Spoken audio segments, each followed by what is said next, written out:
इस मृच्छराज श्रृंखला के दर्शकों के माध्यम से हमें विभिन्न प्रकार की प्रतिक्रियाएं प्राप्त हो रही हैं। इसमें एक कोई सज्जन हैं, शूद्र वर्ण के हैं, जाति से केवट हैं। उन्होंने हमें संदेश भेजा है, लिखते हैं, मैं नाम नहीं बताऊंगा, मैं शायद शूद्र ही हूँ। अपना नाम बताया है कि अमुक केवट हूँ मैं शायद शूद्र ही हूँ। मैंने अपने जीवन में जाने और अनजाने में बहुत सारी गलतियाँ की हैं, और जब मैं गुरु जी के ज्ञान से जुड़ा, इन्होंने प्रभारी जी को मैसेज भेजा था, तो पता नहीं क्यों ऐसा लग रहा है कि मैं अपना जीवन व्यर्थ कर लिया है। मतलब ज्ञान से जुड़ा तो उससे पहले का जीवन इनको व्यर्थ लगने लगा। मैं अब क्या करूं, कृपया मेरा मार्गदर्शन करिए। मैं अपने माँ बाप, दोस्त, भाई, भाभी सबकी नज़रों से नज़र मिलाने लायक नहीं बचा हूँ। प्लीज मेरा मार्गदर्शन करें, क्या करूं कि मन को शांति मिले। मैं राह भटक गया था, कभी इस्लाम तो कभी क्रिश्चियनिटी तो कभी बुद्धिज्म तो कभी ओशो, इन्हीं के जाल में फंस गया हूं। कृपया मेरा मार्गदर्शन करें, क्या करना उचित है मेरे लिए। मैं उम्मीद में अपने देवी देवता, मैं उन्माद में, अंग्रेजी वर्तनी इनकी है, मैंने उन्माद में अपने देवी देवताओं को शैतान समझ लिया था।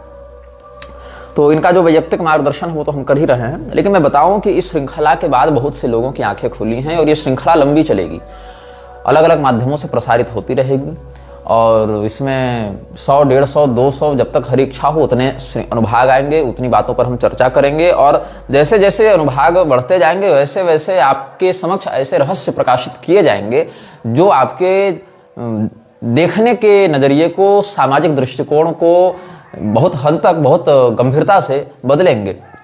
इस श्रृंखला को देखने के साथ साथ बहुत से दर्शकों को बहुत कुछ अनुभव भी हुए। श्रृंगेरी से हमारे पास एक फोन आया था, जैसा कि मैंने आपको पहले बताया था कि एक दिन 4 बजे सुबह एक साधक आए थे और दरवाजे पर उन्होंने दस्तक दी थी। फिर मैंने दरवाजा खोला, उन्होंने कहा कि कोई दूसरे साधक उनको स्वप्न में आकर मृच्छराज का चित्र बनाकर दिखा रहे थे, और वो बहुत डर गए थे और कांपते हुए मेरे पास आए थे रात को।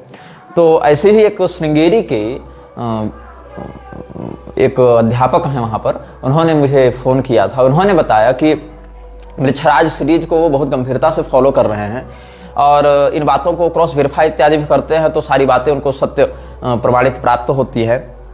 तो इस श्रृंखला में उन्होंने जब देखना प्रारंभ किया था, उस समय से ही उनके साथ अब कुछ अपशगुन जैसा या कुछ नकारात्मकता जैसा अनुभव होता रहा है। यद्यपि अलग अलग लोगों को अलग अलग प्रकार के अनुभव होते हैं, किंतु स्वप्न में वो देखे कि वो मृच्छराज जो है आया इनके पास, लेकिन बड़े सूट बूट और एकदम क्लीन शेव, और जैसे कोई यूरोपियन जेंटलमैन दिखता हो वैसे स्वरूप में वो आया था, और कहा कि देखो मेरे ही बारे में बताया जा रहा है, मैं ही हूँ, तुम मेरे अनुयायी बन जाओ। तो इन्होंने कहा कि तुम कैसे सिद्ध करो। बोले ये जितने बड़े बड़े सब हैं, सब हमारे ही तो सेवक हैं, ये सब जितने बड़े बड़े राष्ट्राध्यक्ष बने घूम रहे हैं। तो फिर इन्होंने पूछा कि मैं कैसे यकीन करूं तुम्हारी बात का, कैसे विश्वास करूं। तब उसने अपना जो पैशाचिक वैभव है और जो इंद्रजाल है वो सब दिखाया। फिर ये भयभीत हो गए, और जैसे ही वो व्यक्ति, वो जो आसुरी तत्व था इनके मन में प्रविष्ट होने का प्रयास करने लगा, तो ये कलिनाशन मंत्र पढ़ने का प्रयास करने लगे। लेकिन उसने मन को वश में कर रखा था, उससे पहले ही उसने हाईजैक कर रखा था। तो कलिनाशन मंत्र में कीर्तनम कलिनाशनम तो याद आ रहा था, लेकिन कर्कोटकस्य नागस्य ये वाला भाव जो प्रारंभ है जहां से, वहां से उनको याद नहीं आ रहा था। तो उन्होंने सोचा अब क्या करे, कैसे करे। तो फिर वो नारायण नारायण नारायण ऐसे भगवान नाम संकीर्तन करने लगे। फिर वो शक्ति कही कि अच्छा ठीक है, अभी तो हम जा रहे हैं, लेकिन फिर हम वापस आएंगे, ऐसा कह के वो भाग गया। और जब ये प्रातः काल, ये सब जब इनका स्वप्न टूटा, तो ये स्वप्न टूटते ही देखते कि सुबह एकदम 4 बज रहे हैं, और जैसे अपने कक्ष का दरवाजा खोले देखते हैं सामने एक चूहा किसी ने मार कर फेंका हुआ है। प्राकृतिक नहीं मरा, किसी ने मार कर ये चूहा उनके इसमें दरवाजे पर फेंका हुआ है। और फिर जिस संस्थान में वो पढ़ाते हैं, उस संस्थान में भी उनकी जो नियमित कक्षाएं चलती थी, वहां से उनको स्थानांतरित करके किसी पुराने बिल्डिंग में, जहां सुनसान हो, एकांत हो, और जहां पर अधिक लोग आते जाते न हो, वहां पर एक कक्ष में उनको पढ़ाने के लिए कहा गया है। और प्रतिदिन कुछ ऐसा होता है उनके साथ कि रात को 8 बजे के बाद भी उनको वहां जाना ही पड़ता है। तो वही कह रहे थे कि कहीं एकांत में जाकर किसी मानसिक विकृति को जन्म देने का प्रयास तो नहीं करते हैं ऐसी शक्तियां। ये सब बातें वो साझा कर रहे थे। और एक आश्चर्यजनक घटना ये घटित हुई कि प्रयागराज के एक चौहान, जो कई वर्षों से जापान में रहने लगे हैं और वहां पर योग आदि सिखाते हैं, व्यायाम इत्यादि सिखाते हैं, प्राणायाम इत्यादि, वो अचानक से मुझे मिले। उन्होंने कहा कि मैं आपकी श्रृंखला देख रहा था और मुझे ज्ञात हुआ कि आप कामाख्या में हैं, तो फिर वो हमसे भेंट किए और उन्होंने फिर जितने भी ये सब सीक्रेट सोसाइटीज हैं, फ्रीमेसन्स हैं और ये सब के विषय में बहुत कुछ बातें बताई कि जापान में ऐसे ऐसे ये लोग कर रहे हैं, अलग अलग देशों में किस किस नाम से क्या क्या संस्थाएं चला रहे हैं। तो उनके विषय में भी बहुत कुछ उन्होंने अपने अनुभव ही हमसे साझा किए, जबकि मैं उनको पहले से नहीं जानता था। उन्होंने बताया कि मेरा नाम ये है, मैं भी उनका पूरा नाम नहीं बताऊंगा, वो प्रयागराज के चौहान परिवार से थे, लेकिन चले गए थे हांगकांग, फिर वहां से जापान की ओर निकल गए थे। तो यद्यपि मैं विदेशगामियों की संगति तो करता नहीं हूं वैसे, लेकिन अब कोई मिल गए थे तो हमने कुछ वार्तालाप उनसे कर लिया कि क्या इनके पास जानकारी है, क्या ये बताना चाहते हैं, ये सब हमने जाना। तो एक बात मैं स्पष्ट कर दूं कि म्लेच्छराज अपने अनुयायियों को आपस में लड़वाता है। क्यों लड़वाता है? क्योंकि कलह जब बढ़ता है तो उसकी शक्ति बढ़ती है। कलिश्च कलह प्रिय। अलग अलग देशों के सत्ताधारी पार्टियां आपस में सभी म्यूचुअली उसी की गुलामी कर रही हैं, लेकिन आपस में क्यों लड़ती हैं? ताकि कलह बढ़े। वृक्षराज उनको आपस में कलह से युक्त रखता है, एक दूसरे के प्रति द्वेष भाव से युक्त रखता है, क्योंकि द्वेष से, क्रोध से, कलह से उसका बल बढ़ता है। और जब कलयुग का बल बढ़ता है तो हिंसा की वृद्धि से वृक्षराज का भी बल बढ़ता है। तो जो लोग बड़े युद्ध कर सकते हैं उनको आपस में बड़े युद्ध में वो प्रेरित करता है। जो नहीं कर सकते हैं ऐसे लोगों को घरेलू स्तर पर गृह क्लेश इत्यादि में, आस पड़ोस के झगड़े में, गृह क्लेश में, भाई भाई में झगड़ा, देवरानी जेठानी में झगड़ा, ये सब करवाता है। और अगर वहां भी संभव नहीं हो तो व्यक्तिगत रूप से हत्या के लिए प्रेरित करता है, गर्भ हत्या, भ्रूण हत्या, ये सब करने के लिए प्रेरित करता है। तो अधिक से अधिक हत्या, हिंसा इत्यादि जब होते हैं तब जाकर वृक्षराज का बल बढ़ता है। अब हत्या हिंसा कराने के लिए किसी दूसरे ब्रह्मांड से तो व्यक्ति लाएगा नहीं वो, तो यही के लोगों को आपस में वैमनस्य से युक्त करके तुमको अधिक धन दूंगा, उसको कम दूंगा, तुमको ये वैभव दूंगा, वो वैभव दूंगा, ऐसे लस्ट दिखाकर, ऐसे लोभ दिखाकर वो आकर्षित करता है, मानसिक रूप से उनको उन घटनाओं या उन तत्वों के प्रति खींचता है, फिर झगड़ा करवाता है। इसीलिए दो ऐसी संस्थाएं जो म्लेच्छराज के ही नीचे काम कर रही हैं उनमें भी आपसी द्वंद्व या युद्ध देखने को स्पष्टतया प्राप्त हो जाता है ताकि कली वृद्धि होती रहे। ये सब बातें ध्यातव्य हैं।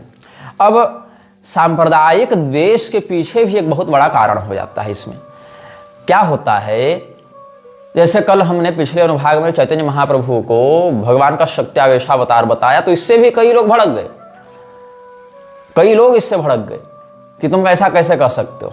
बात ऐसी है कि शास्त्रों में जहां जहां जिस प्रकार से वर्णन प्राप्त होता है उसी आधार पर चलेंगे, न किसी अतिशयोक्ति के आधार पर चलेंगे। जैसे कि भगवान शंकराचार्य जी भगवान शिव के अवतार हैं, किंतु हम उन्हीं को सीधे परब्रह्म नहीं कहेंगे, हम उनको भगवान शिव का ज्ञानावतार ही स्वीकार करेंगे। और रामानुजाचार्य शेषनाग के अवतार हैं, किंतु हम उनको सीधे सीधे वो नहीं कहेंगे कि भगवान एक शिष्यते शेष संज्ञा, क्योंकि जो निष्कल निर्गुण निर्विकार परब्रह्म है वो भिन्न स्थिति का चेतन है, और देहगत स्थिति में आचार्य पद पर बैठने वाले ज्ञानावतारी जन भिन्न स्थिति के चेतन होते हैं। तो इसीलिए अगर सीधे सीधे शंकराचार्य जी को हम केवल परब्रह्म ही कह देवे, हालांकि अहम ब्रह्मास्मि का भाव जो है जीव ब्रह्म ना पर है, इस तात्विक दृष्टिकोण से तो फिर समस्त जीव समुदाय परब्रह्म ही है, इसमें कोई फिर आपत्ति नहीं है। अगर कोई कहे कि अहम ब्रह्मास्मि भाव से शंकराचार्य जी सीधे ब्रह्म है, तो वैसे तो प्रत्येक चेतन, प्रत्येक जीव के लिए उन्होंने यह सिद्धांत दिया है, न कि केवल स्वयं के लिए। तो ऐसी स्थिति में फिर सभी लोग सीधे परब्रह्म है, किंतु स्थितिगत भेद से उस मर्यादा के अनुरूप ही व्यवहार करना पड़ता है। तो कई बार ऐसे वैमनस्य वाली बातें भी कलह वृद्धि के लिए देखने को मिलती हैं। आप मध्वाचार्य जी के ग्रंथों को पढ़ेंगे तो आदि शंकराचार्य जी के और उनके सिद्धांतों के प्रति कैसी भाषा का प्रयोग किया गया है, ये देखकर आपका मन क्रोध से भर सकता है। लोगों ने कहा कि भाई गौड़ीय लोगों को पता चलेगा कि तुमने ऐसा कहा है तो तुम्हें बहुत मतलब दुत्कारेंगे, फटकारेंगे। मैंने कहा भाई अपने में झगड़ा चल रहा है। आप देखें तो गौड़ीय संप्रदाय में क्या भगवान कृष्ण को लेकर कलह नहीं है? वो लोग क्या कहेंगे, द्विभुज कृष्ण को, दो हाथ वाले कृष्ण भगवान को छोड़कर अगर तुम चतुर्भुज कृष्ण की पूजा कर लोगे तो वहां भी झगड़ा कर देते हैं कि नहीं, दो ही हाथ वाले की पूजा करनी, चार हाथ वाले को हम नहीं पूजा करेंगे। तो ये यहां तक वो भेद में घुसे हुए हैं, यहां तक। तो अलग अलग संप्रदाय में ये सब बातें हैं। आप देखें तो एक बंगाली ब्राह्मण हैं, उन्होंने ही हमें बताया था कि तंत्र रत्नाकर में गणपति जी का एक वचन उद्धृत है जहां चैतन्य महाप्रभु को आसुरी तत्व से युक्त बताकर कहा गया है कि वो शैव धर्म का विनाश करने आएंगे। अब इस बात से झगड़ा होगा कि नहीं होगा? इस बात से सांप्रदायिक वैमनस्य होगा कि नहीं होगा।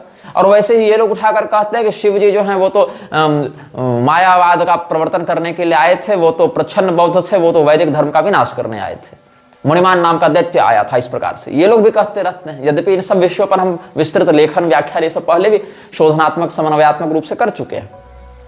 तो दोनों एक दूसरे को गाली देने में लगे हुए हैं और दोनों अपने अपने वाले को सीधे डायरेक्ट परब्रह्म ही बताने में लगे हैं, लेकिन दूसरे के सत्य को, दूसरे के तत्व को, सत्व को, तत्व को स्वीकार नहीं करते हैं। केवल हमरे वाला मानो और हम जैसा कह रहे हैं वैसा ही मानो। यही झगड़ा सबका हो गया है। अस्तु, तो हम ये बता रहे थे आपको कि म्लेच्छराज की जो एक संस्था है जिसका नाम है फ्रीमेसन्स, फ्रीमेसन्स से बहुत सक्रियता से प्रत्यक्ष भाव से जुड़ा हुआ एक परिवार है जिसको कहा जाता है फॉर्ड फैमिली।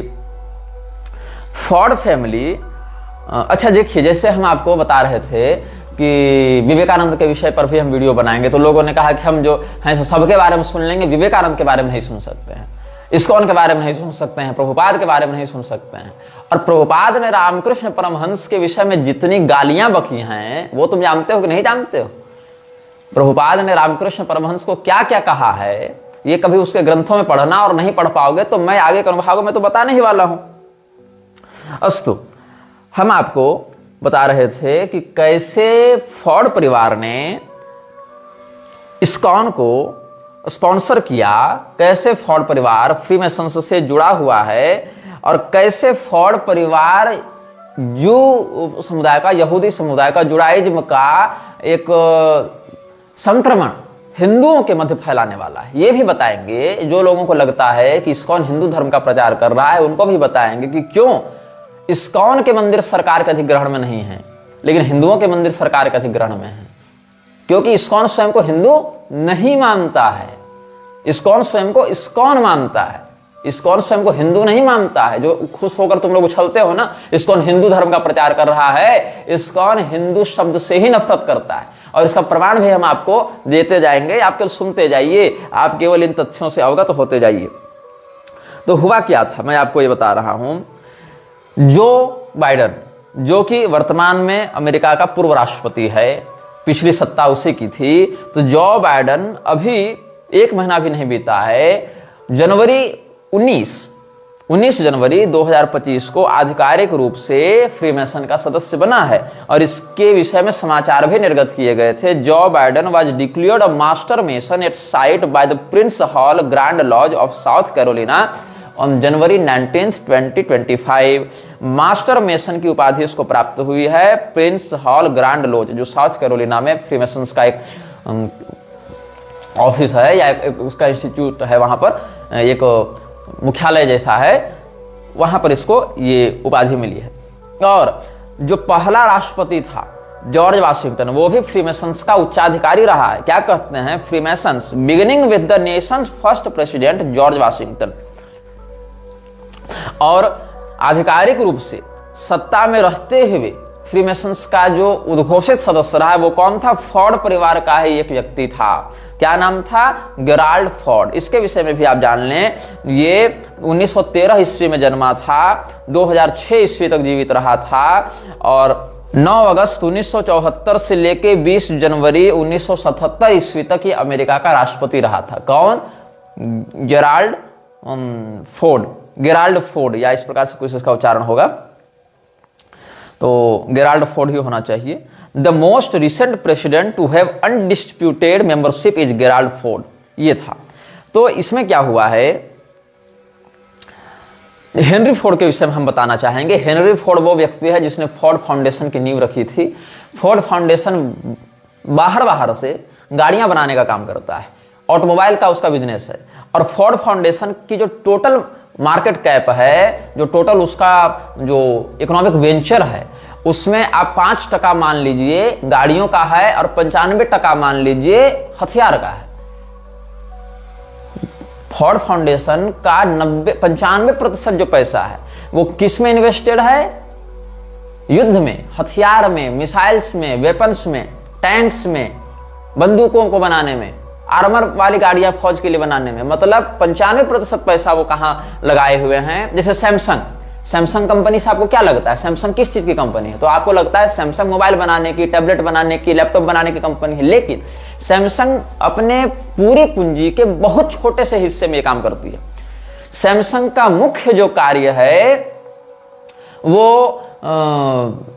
रियल एस्टेट का है, होटल्स का है, होटल चेन का है, रियल एस्टेट का काम है सैमसंग का मुख्य। और सैमसंग जो है वो बाहर से केवल स्वयं को एक मोबाइल कंपनी के रूप में एडवर्टाइज करती है। वैसे ही फोर्ड का बाहरी रूप है ऑटोमोबाइल कंपनी के रूप में, आंतरिक है उसका हथियारों के सेक्टर में इन्वेस्ट करने का। फिर से बैंकिंग सेक्टर में फोर्ड का बहुत बड़ा हाथ है। फोर्ड का बैंकिंग सेक्टर और हथियार सेक्टर दोनों में जितना इन्वेस्टमेंट है वो 95% काम में लगा हुआ है। हालांकि बैंकिंग सेक्टर जो है वो उसके लिए टर्सरी आता है, टर्सरी सेक्टर में आता है, क्योंकि हथियारों वाले पैसे को कहां वो इन्वेस्ट करेगा, का तो सूदखोरी में लगाएगा। सूदखोरी का लीगल प्रारूप क्या है? फिर बैंकिंग सिस्टम है। तो बैंकिंग सिस्टम में डायरेक्ट इन्फ्लुएंस नहीं है इकोनॉमी के दृष्टिकोण से, वो वाया हथियारों से है, वाया वो वेपन्स बनाकर बैंकिंग में अपना इन्वेस्ट करती है और बाहर से अपनी ब्रांडिंग को स्टेब्लिश करने के लिए गाड़ियों का आश्रय लेती है। यह फोर्ड कंपनी का एक सत्य है। तो फोर्ड कंपनी की नींव किसने रखी थी? हेनरी फोर्ड ने। और हेनरी फोर्ड क्या था? हेनरी फोर्ड फ्रीमेसन्स का एक उच्चाधिकारी रह चुका है। फ्रीमेसन्स मृच्छराज की एक बड़ी प्रसिद्ध और सक्रिय संस्था है। तो बता रहे हैं आपको हम, जो समाचार इसमें प्राप्त है आप सुनेंगे।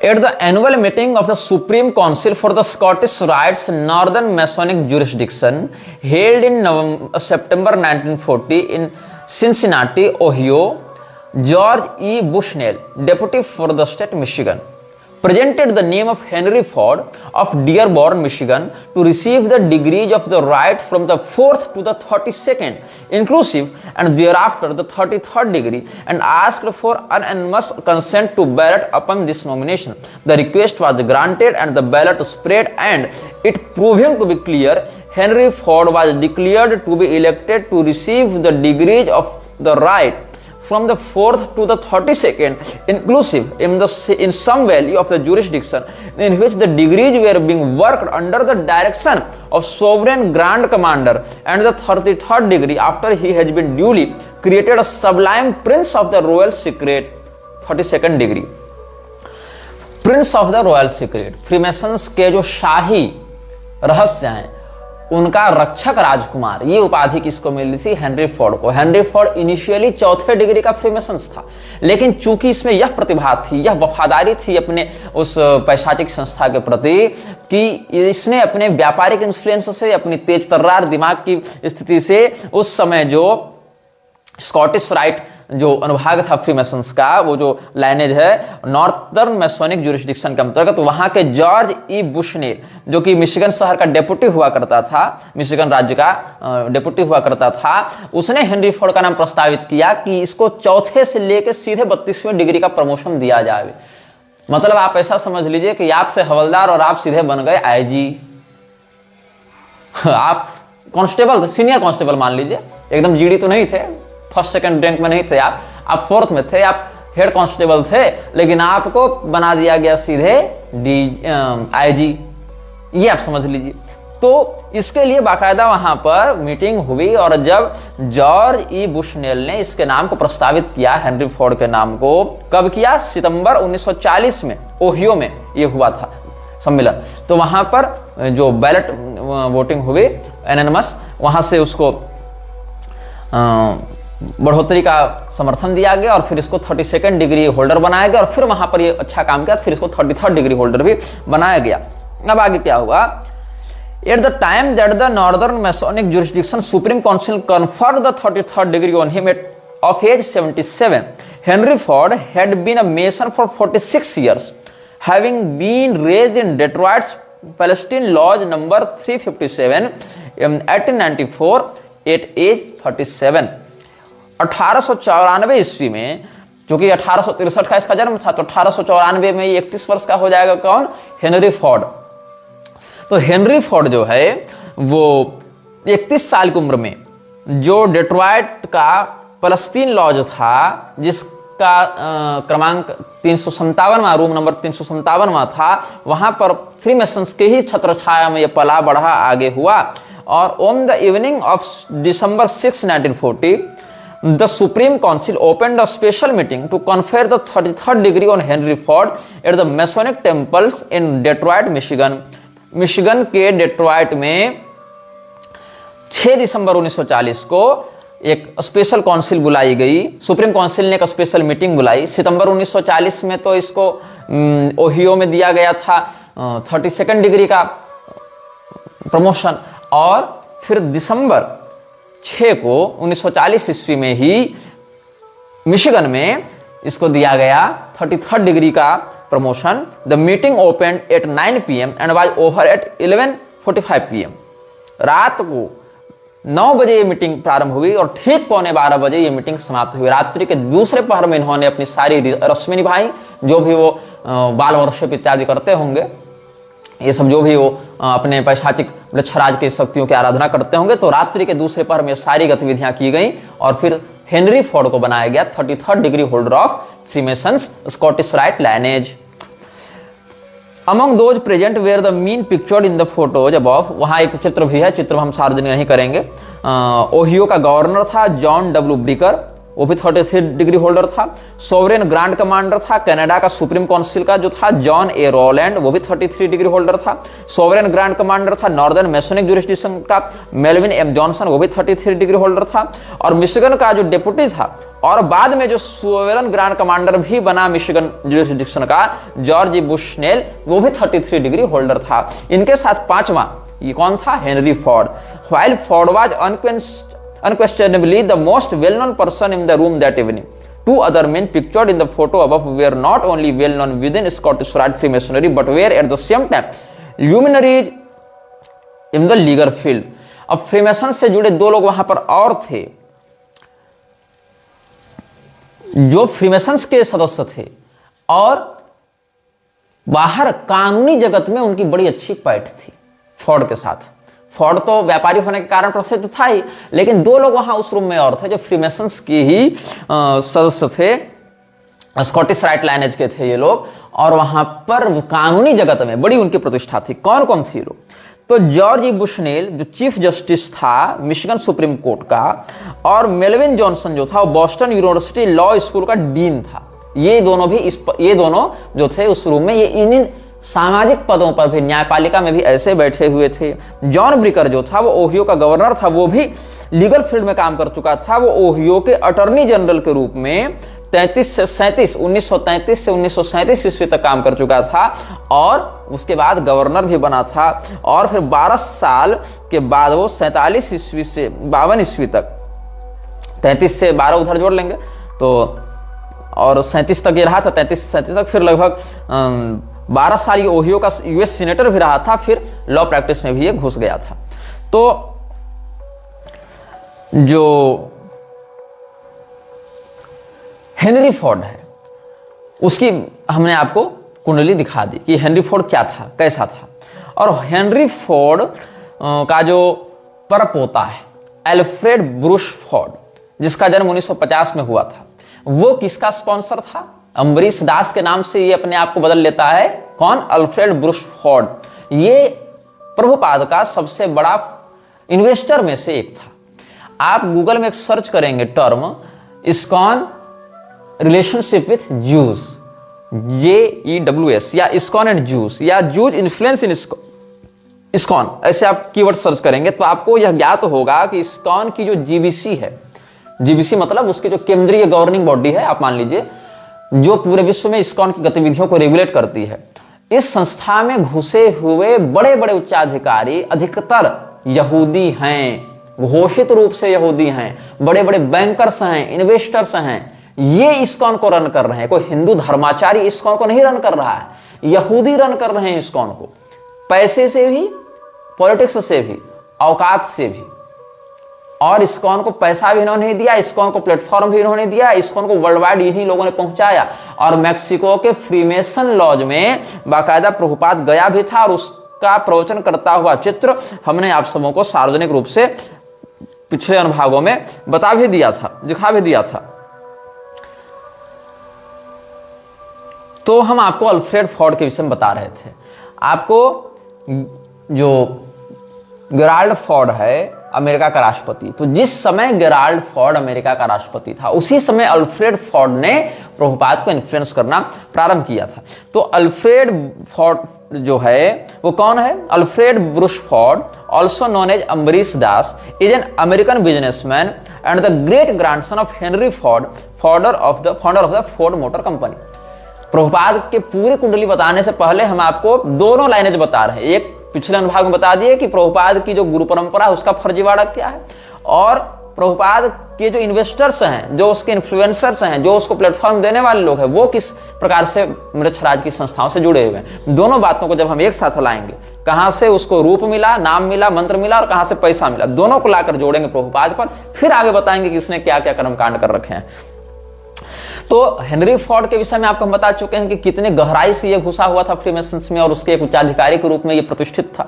उसी के परपोते अल्फ्रेड फोर्ड ने प्रभुपाद से मिलकर दीक्षा ली थी और नाम रखा था अम्बरीश दास। तो ही has been an initiated disciple of A C Bhaktivedanta Swami Prabhupada since 1974। ये 1974 में दीक्षा लेता है किससे? प्रभुपाद से। कौन? Alfred Ford. अल्फ्रेड फोर्ड कौन है? अमेरिका का एक प्रसिद्ध उद्योगपति है। किसका परपोता है? हेनरी फोर्ड का। हेनरी फोर्ड कौन था? हेनरी फोर्ड फोर्ड फाउंडेशन का संस्थापक था, प्लस हेनरी फोर्ड फ्रीमेसन्स में 33 डिग्री होल्डर था। ऊपर से जो गेराल्ड फोर्ड है वो किस समय था राष्ट्रपति अमेरिका का? 1974 से 1977 तक। 1974 में गेराल्ड फोर्ड बनता है अमेरिका का राष्ट्रपति और 1974 में ही अल्फ्रेड फोर्ड जो है वो दीक्षा लेता है किससे? प्रभुपाद से। देख रहे हो कनेक्शन? इतना स्पष्ट कनेक्शन भी नहीं दिख रहा है तो फिर जाकर अंधे हो जाओ। तो क्या हुआ इसके साथ? He first met Bhakti Vedanta Swami in Dallas, USA. Alfred Ford joined the International Society for Krishna Consciousness, the Hare Krishna, in 1975. 74 में मिला। जब गेराल्ड फोर्ड राष्ट्रपति बना उसी समय अल्फ्रेड फोर्ड किससे मिलता है? प्रभुपाद से मिलता है। 75 ईस्वी में उसने दीक्षा ली। And that same year he made his first trip to India with Prabhupada, और तुरंत इंडिया आया प्रभुपाद के साथ। और क्या किया? He assisted in the establishment of the first Hindu temple in Hawaii and also donated $5 lakh to help establish the Bhaktivedanta cultural centre in Detroit, which was completed in 1983। अब जो है 74 ईस्वी में गेराल्ड फोर्ड अमेरिका का राष्ट्रपति बनता है। गेराल्ड फोर्ड फ्रीमेसन्स का एक उच्चाधिकारी रह चुका है और उच्चाधिकारी रहते हुए अमेरिका की सत्ता को कंट्रोल कर रहा था। हिंदी वर्तनी में जेराल्ड और गेराल्ड दोनों शब्द हमें प्राप्त हुए हैं। तो ये जो गेराल्ड फोर्ड था या जेराल्ड फोर्ड था, इसकी हैसियत तुम समझ सकते हो, या मृच्छराज कैसे इन्फ्लुएंस करता है वर्ल्ड पॉलिटिक्स को या राष्ट्राध्यक्षों की सत्ता को। इसको समझने के लिए मैं तुम्हें एक झटकेदार बात बताने वाला हूं कि अमेरिका का राष्ट्रपति जब जेराल्ड फोर्ड बना, कब बना? 1974 में बना। The same year when Alfred Ford joined Prabhupada.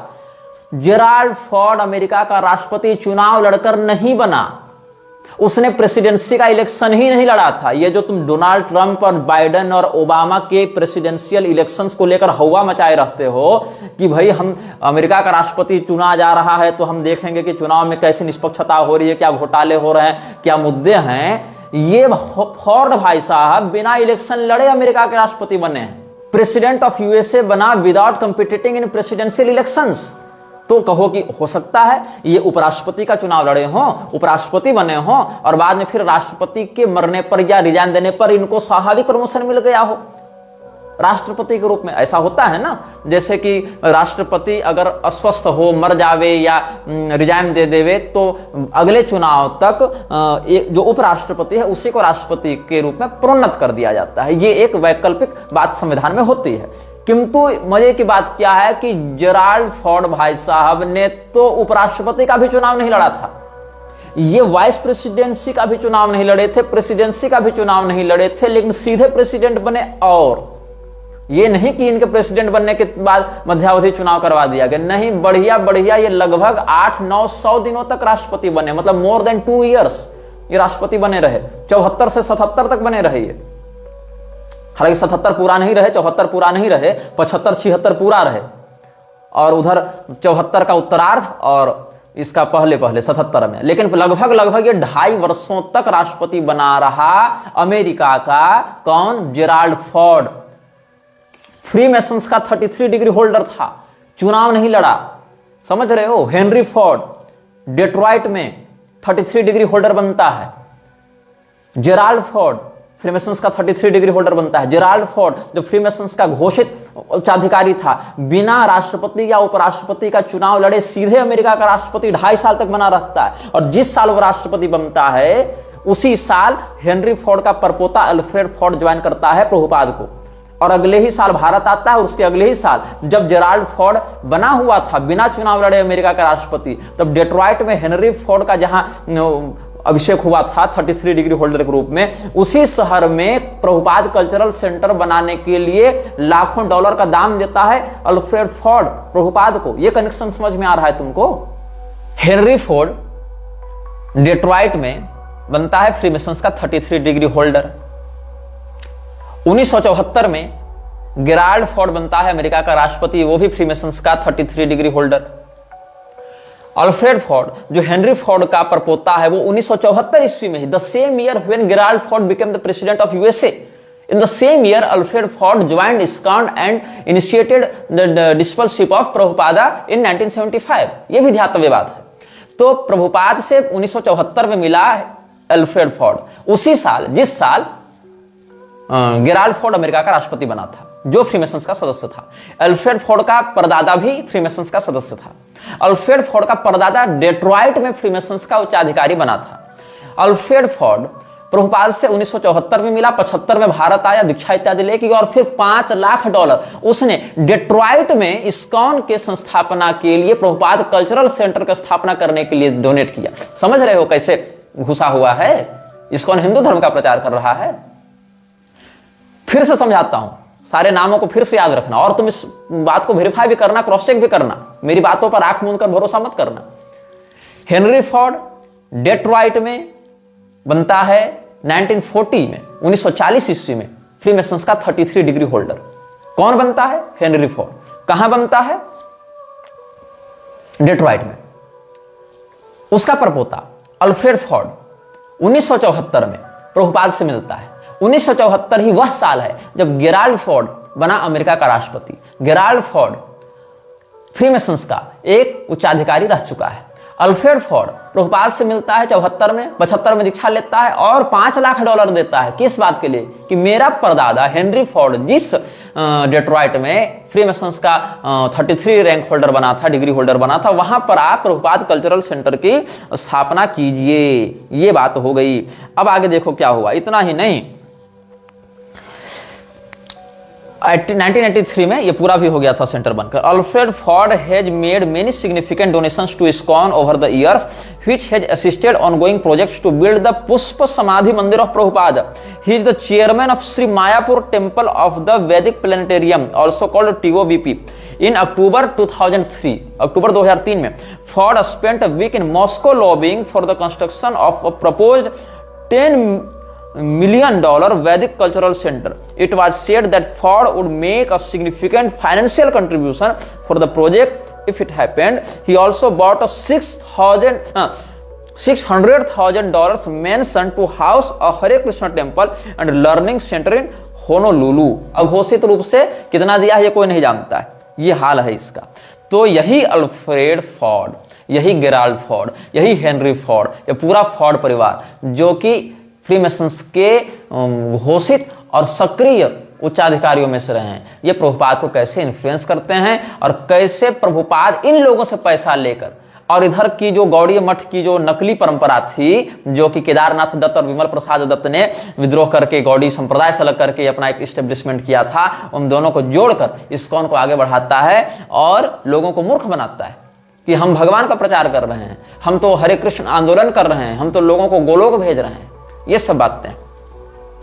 तो जितने भी ये सब लोग इसमें घुसे हुए हैं, ये लोग हिंदू धर्म का प्रचार कर रहे हैं, ऐसी बात नहीं, ये कॉरपोरेट चला रहे हैं। ये तुम्हारी भावनाओं का प्रयोग करके, भगवान कृष्ण के नाम का प्रयोग करके, चैतन्य महाप्रभु के नाम का प्रयोग करके, गौड़ी संप्रदाय, गौड़ी शब्द का प्रयोग करके अपना एक पूरा का पूरा सिंडिकेट खड़ा किए हुए हैं। और इस सिंडिकेट का उद्देश्य क्या है? इस सिंडिकेट का उद्देश्य है विश्व में वैसे ही जिहाद को या नरसंहार को प्रसारित करना जैसा कि इस्लाम के नाम पर मुसलमान करते हैं। सुनकर आश्चर्य होगा तुम्हें। यस, आप इस बात को क्रॉस वेरीफाई कर सकते हैं। प्रभुपाद इस बात के लिए बहुत अधिक लालायित था, उसकी महत्वाकांक्षा थी कि हम वैसे ही विश्व में तलवार लेकर चलें और लोगों का माथा काटें जैसे मुसलमान इस्लाम के नाम पर अपने विरोधियों का माथा काटते हैं। ये इसकी इच्छा थी। और आप बोलेंगे इसका प्रमाण क्या है? तो प्रमाण मिलेगा, बिल्कुल मिलेगा, लेकिन प्रमाण यहां नहीं मिलेगा। प्रमाण मिलेगा आगे के अनुभागों में, क्योंकि दो अनुभागों में हम आपको बताए हैं कैसे केदारनाथ दत्त और विमल दत्त के फ्रॉड को आगे बढ़ाया अभय डे ने उर्फ प्रभुपाद ने, और कैसे फ्रीमेसन्स का पूरा सहयोग इसने आर्थिक रूप से प्राप्त किया और अपने एक संस्था को क्रिएट किया। और फिर आगे बताएंगे कि कैसे ये लोग हिंदू धर्म के अन्य संप्रदायों को गाली देते हुए, अन्य देवताओं को गाली देते हुए ईसाईयत या इस्लाम की प्रशंसा करते हैं। कैसे ये लोग तरह तरह के अनैतिक गतिविधियों में लिप्त हैं, और कैसे इन्होंने विश्व में नरसंहार की योजना बनाई थी या बना रहे हैं गुप्त रूप से। इन विषयों पर सब प्रमाण, एक एक वाक्य को कोट करते हुए, उसका प्रमाण देते हुए, प्रभुपाद ने कहां कहा, कब कहा, किस तारीख को कहा, कहां लिखा, किसके सामने कहा, सारे प्रमाण के साथ हम आपको ये सब आगे के अनुभागों में व्यक्त करेंगे। यह वीडियो जल्द ही हटा दिया जा सकता है। कृपया थर्ड पार्टी ऐप्स का उपयोग करके डाउनलोड करें। आप इस वीडियो को अपने चैनल पर फिर से अपलोड भी कर सकते हैं।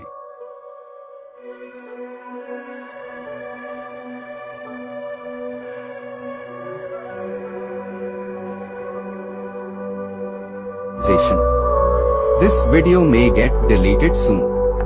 Please download using third-party apps. You may also re-upload this video on your channels. Thank you.